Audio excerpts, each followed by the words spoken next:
Friends, ఇవాళ వచ్చి meal maker pakodi చేస్తున్నాను. సో ఎలా చేయాలి, కావాల్సిన పదార్థాలు ఏంటి చూపిస్తాను. చాలా టేస్టీగా ఉంది.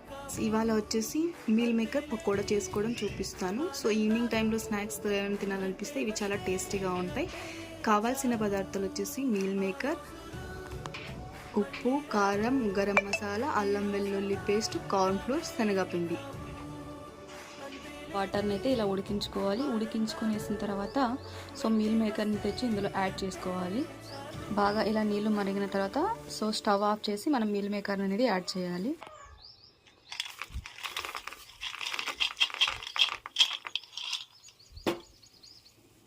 ఇలా ఒక 10 మినిట్స్ తర్వాత మనం ఒక స్ట్రైనర్లోకి తీసుకుని వాటర్ మొత్తం అనేది ఒత్తేయాలి అనమాట క్లియర్గా. చూద్దాం. సో ముందుగా 2 స్పూన్ల కార్న్ఫ్లోర్ అనేది యాడ్ చేసుకుందాం. శనగపిండి, కారం, రుచికి తగ్గ ఉప్పు, పసుపు, ధనియాల పౌడర్, గరం మసాలా, పెరుగు, అల్లం వెల్లుల్లి పేస్ట్. ఈవెన్గా కలుపుకుందాం అన్నమాట అన్నింటిని మొత్తంగా. కొంచెం వాటర్ని కూడా యాడ్ చేద్దాం. ఇలా క్లీన్గా అంతా ఉండలేకుండా బాగా కలుపుకోవాలి అనమాట ఈవెన్గా.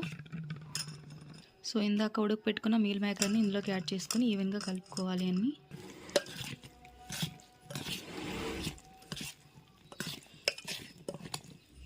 ఫైనలీ మొత్తంగా ఇలా కలుపుకోవాలన్నమాట. ఇలా ఆయిల్ అనేది వేడి చేసుకోవాలి.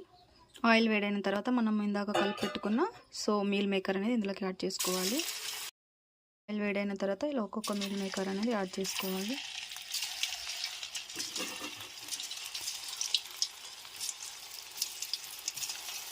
సో విడివిడిగా వేసుకుంటే బాగుంటుంది అనమాట. సో అందుకే నేను చేతితో వేస్తున్నాను. మేకర్ని ఇలా ఒక్కొక్కటిగా విడివిడిగా యాడ్ చేసుకోవాలి.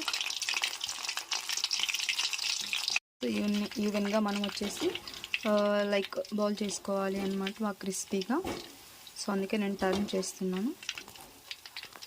సో ఇలా బాగా ఉడకనివ్వాలి. ఉడికించిన తర్వాత మనం ఒక ప్లేట్లోకి తీసుకోవాలి. సో ఇంకా ఉడకాలి కాబట్టి నేనైతే ఉడకనిస్తున్నాను. సో ఇలా ఫ్రై అయిన తర్వాత మనం ఒక ప్లేట్లోకి తీసేసుకోవాలి. ప్లేట్లో సర్వ్ చేసుకోవాలి. సేమ్ మిగతా ప్రాసెస్ అంతా ఇలానే చేసుకోవాలి.